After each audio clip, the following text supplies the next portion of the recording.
Welcome to Rants TV. Guys, nandito po tayo ngayon sa Ermita in Manila. Please samahan niyo po ako mag-update dito sa ongoing rehabilitation ng National Museum o Pambansang Museo ng Pilipinas. At ito na po sa harapan natin. Ito po yung update natin today, November 12, 2025. Time check, 4 PM local time.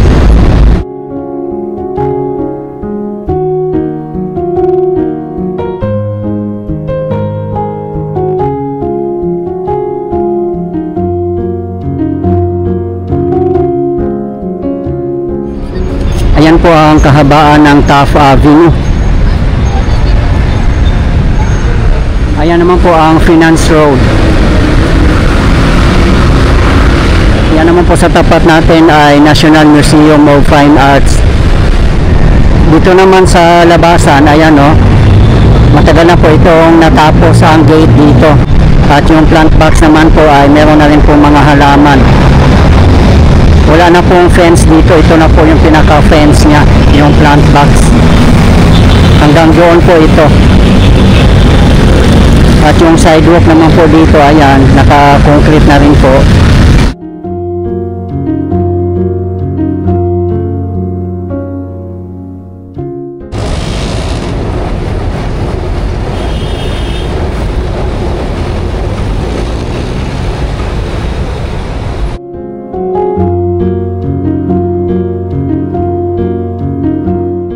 Yan, naka-concrete na po dito na side. Check po natin dito sa bandang unahan.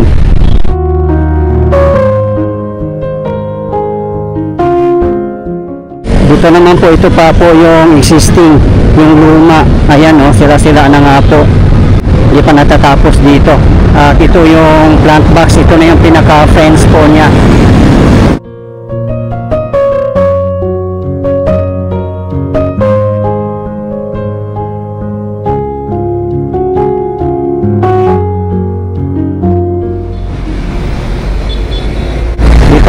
Ay ongoing pa rin po ang pagtatrabaho nila. Ngayon wala po tayong makikita ang mga workers, baka tapos na po sila kasi 4 PM na po.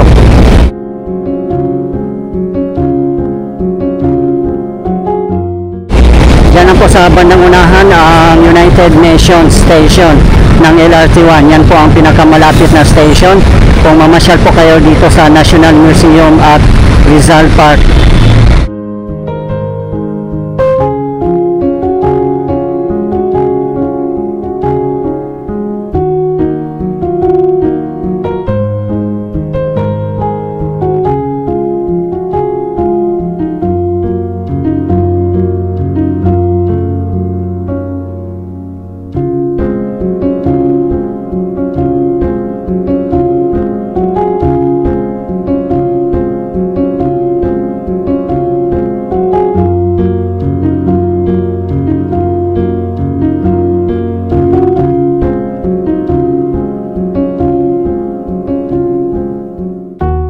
Hanggang dulo po ito, guys.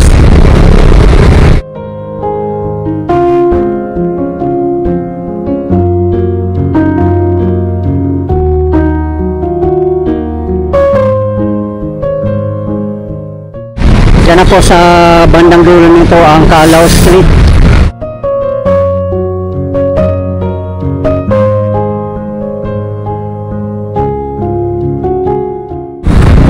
Kahit 4 PM na, ang init pa rin po ang tingkad ng araw. Buti na lang po ay wala na pong bagyo.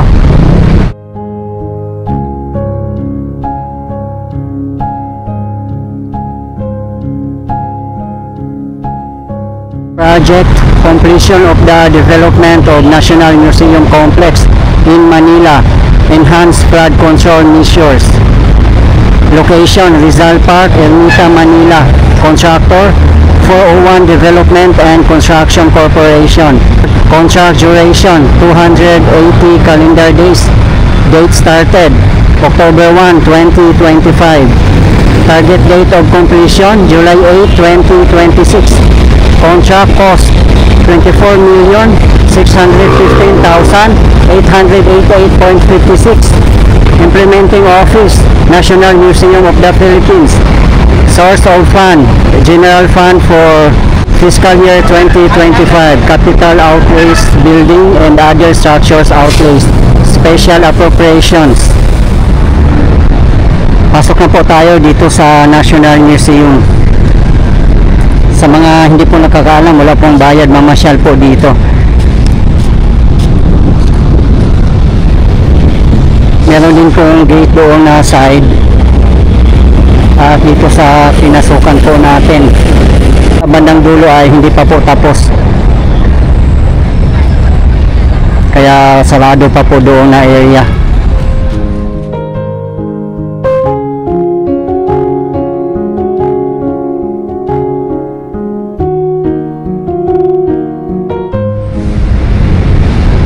Kung matatandaan nyo po guys, dito po dati yung Philippine map. Ngayon po ay wala na. At ang National Museum po ay hindi na po ito sakop ng Rizal Park. Iba na po ito. National Museum na po.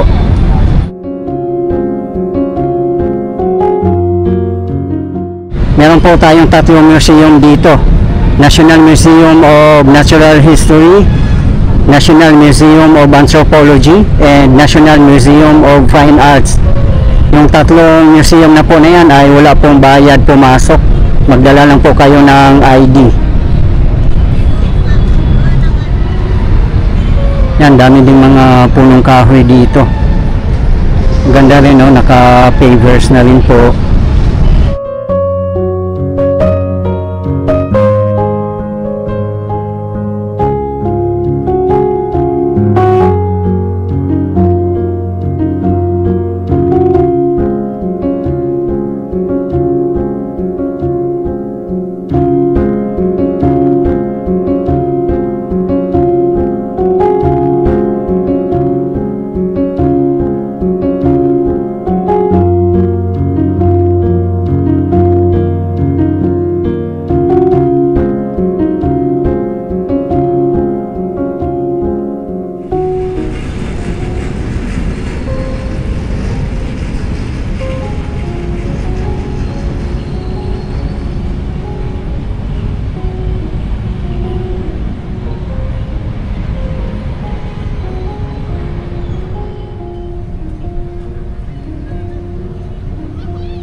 Sa ngayon naman, ang makikita po natin dito ay mga puno, mga daming ilaw.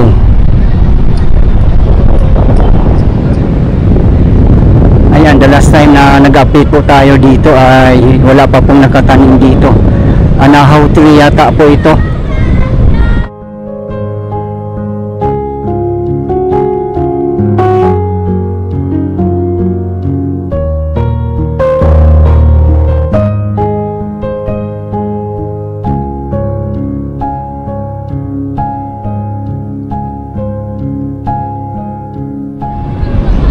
Pinapaganda po talaga ng husto ang ating mga national parks or public parks para po sa bayan.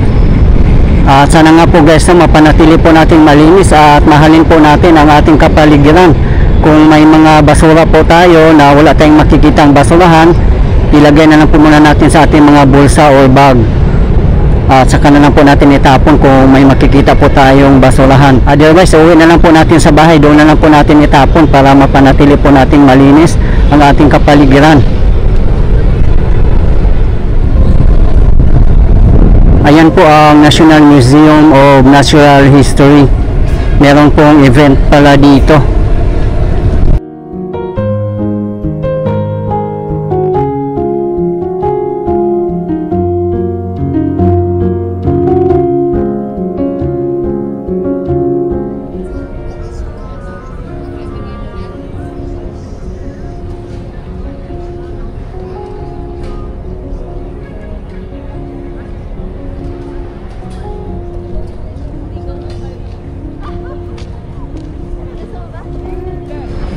dito po sa side ng Maria Orosa Street. Ayan po, may dalawang gate din po dito. Matagal na nga po itong binuksan. Ayan po ang kabilang gate.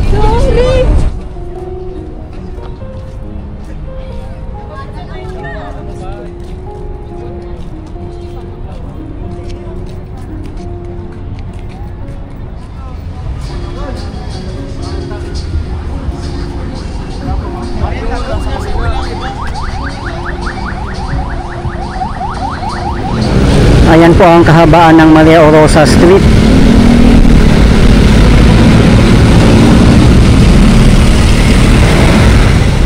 Ayan na po sa tapat natin ang Rizal Park o Luneta Park. Ayan po ay isa sa mga gates. Matagal na rin po yung binuksan sa publiko. Kung gusto nyo pong mamasyal doon sa may Intramuros, dito lang po kayo dumaan, diretso lang po. Yan na po sa bandang unahan ang General Luna Street, Intramuros. Ang lapit lang po dito. Pwede pong lakarin.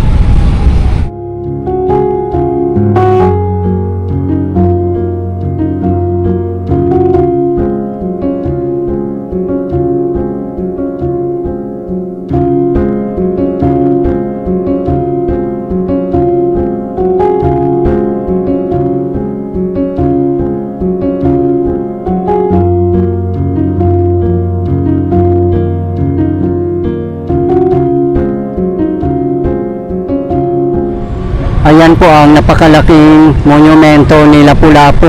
Isa po yan sa mga highlights dito sa loob ng National Museum. Sabi nga po nila, mas malaki pa daw ang monumento ni Lapu-Lapu compared to Dr. Jose Rizal. Maganda rin po yan sa gabi guys, umiilaw po yan siya.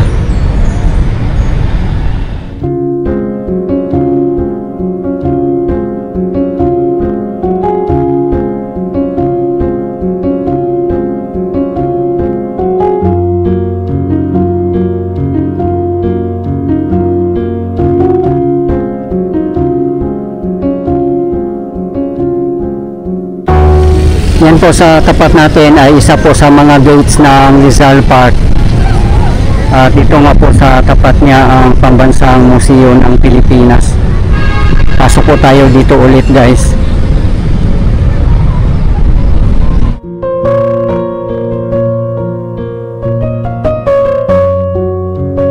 Makikita po natin dito yung pavement o yung pinaka walkway niya ay concrete po. Din dito naman sa pinaka side niya ay pavers.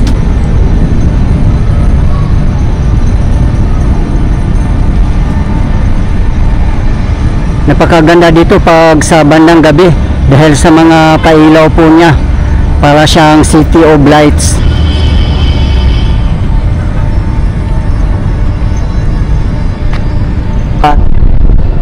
Abangan na lang po natin guys kung ano po ang ilalagay dito. Sa ngayon po kasi ay mga damo pa lang po ang nakalagay dito.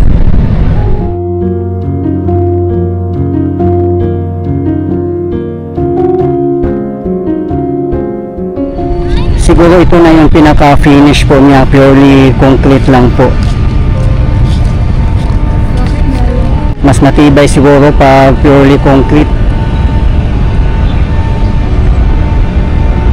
Diyan naman na side ay work in progress. Do not go beyond this point.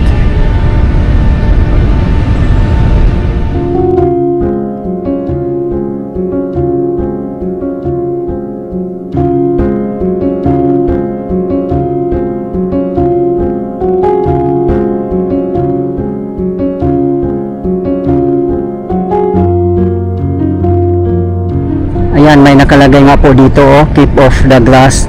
Kaya tama lang po na hindi po talaga pwedeng apakan kasi mamamatay po ang mga grasses.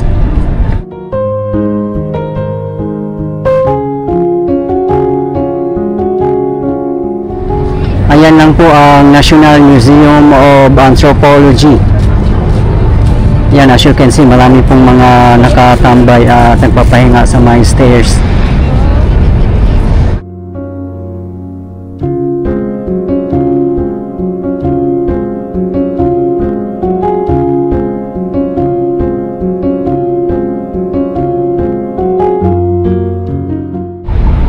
naman po sa opposite side ang National Museum of Natural History.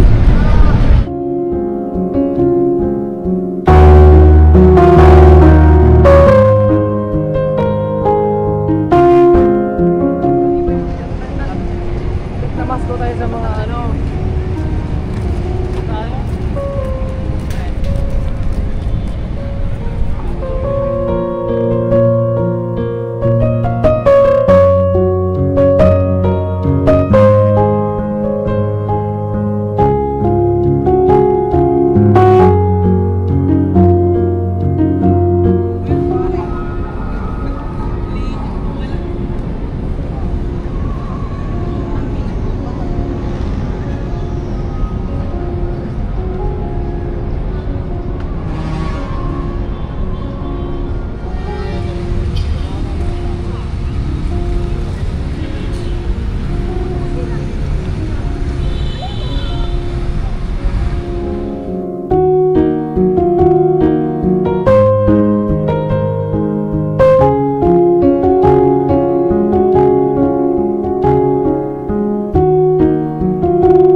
Ayan na po ang National Museum of Fine Arts.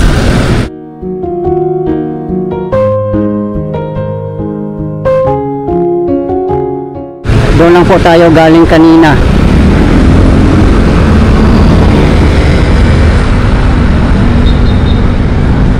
Ito po yung monument ni Gomborza.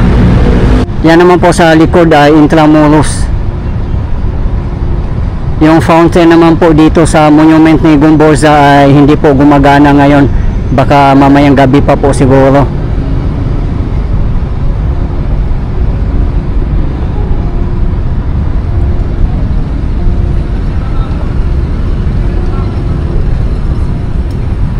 Ayun lang po ang Manila City Hall.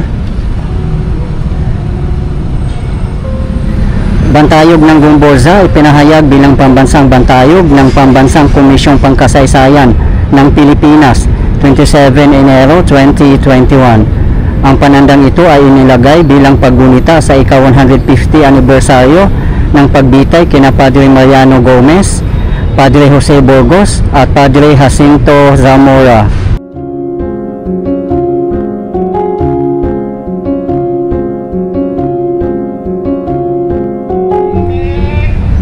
Elected by the Burgos, Gomez, Zamora Centennial Commission, February 17, 1972.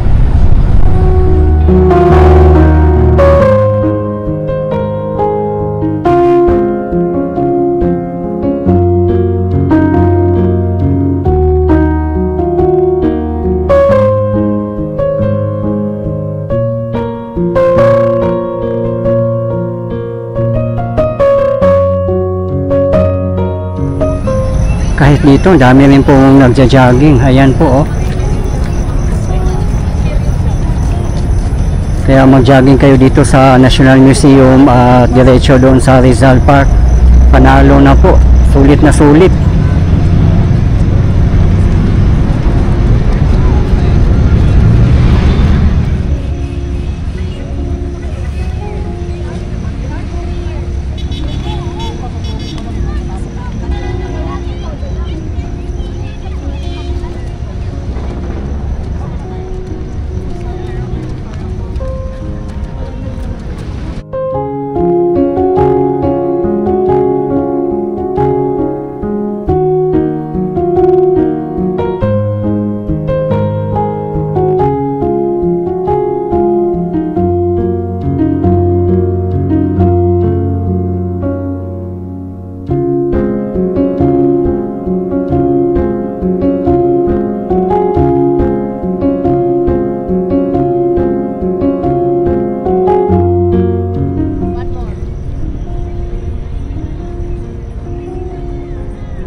Guys, ito po yung latest update natin ngayon dito sa National Museum in Ermita, Manila. As of today, November 12, 2025.